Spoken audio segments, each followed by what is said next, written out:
So what would you guys think of a book that combined emotional health with physical health with spiritual health? And it's written by a woman who has been on so many medications, gone through so many surgeries. I thought so much of it. It's called Eat, Pray, Get Well. No commas, eatpraygetwell.com is Erin Porter's, the author's URL website. I thought so much of it, I forwarded the book.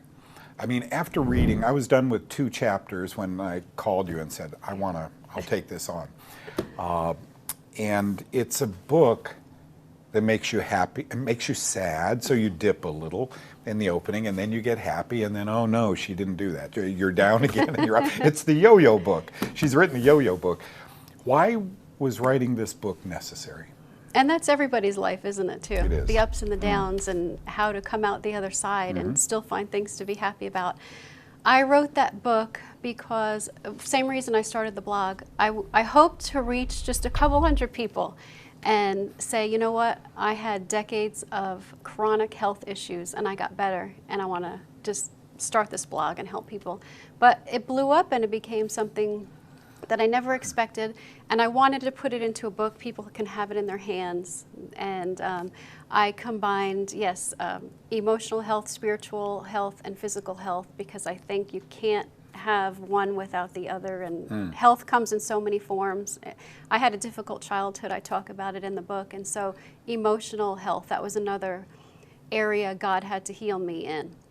So it does take you on my journey of my abusive childhood, and so there are some sad parts, but it's supposed to be inspirational and coming out the other side of that, and coming out the other side of being sick. For most of my life I was sick. The story, I'm one who follows mycotoxins, fungal poisons, and I've done that. I'm a little bizarre, but I've done that for 40, 50 years.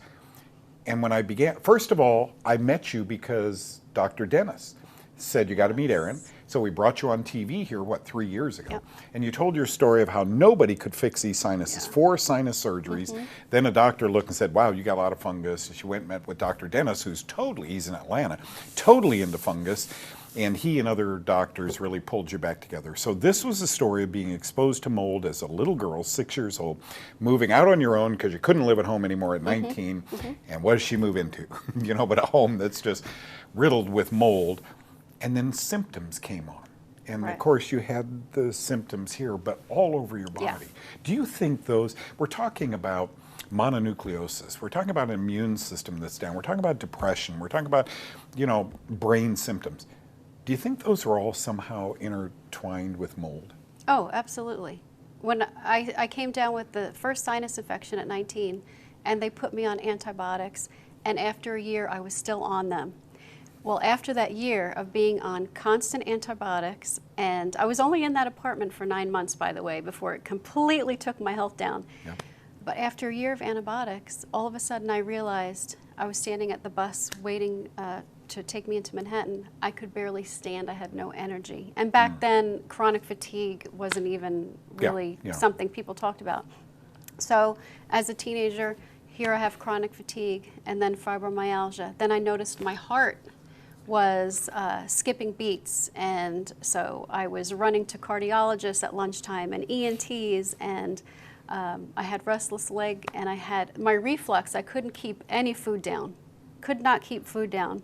So I would have sores on my esophagus from the acid, and I thought all of these issues were unrelated, and the internet wasn't big back then, so I'm showing my age a little bit, right?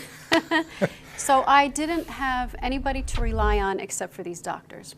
Yeah. And the doctors would just keep on giving me out antibiotics. So maybe 5, 6 years into the antibiotics, this was a part of my life, and this was the only time that my sinuses would feel okay. The rest of my body was going down. But so I kept taking them. And what I didn't realize was the antibiotics was really causing havoc. It was just feeding the mold that I already had in my sinuses, and I think was the reason for all the other symptoms I had. You know what? I'd like to tell you, Erin, that today it's different than it was 20, 25 years ago. It's not. People are running from doctor to doctor, and they're handing out, they're calling it antibiotic stewardship. We must deal with that now.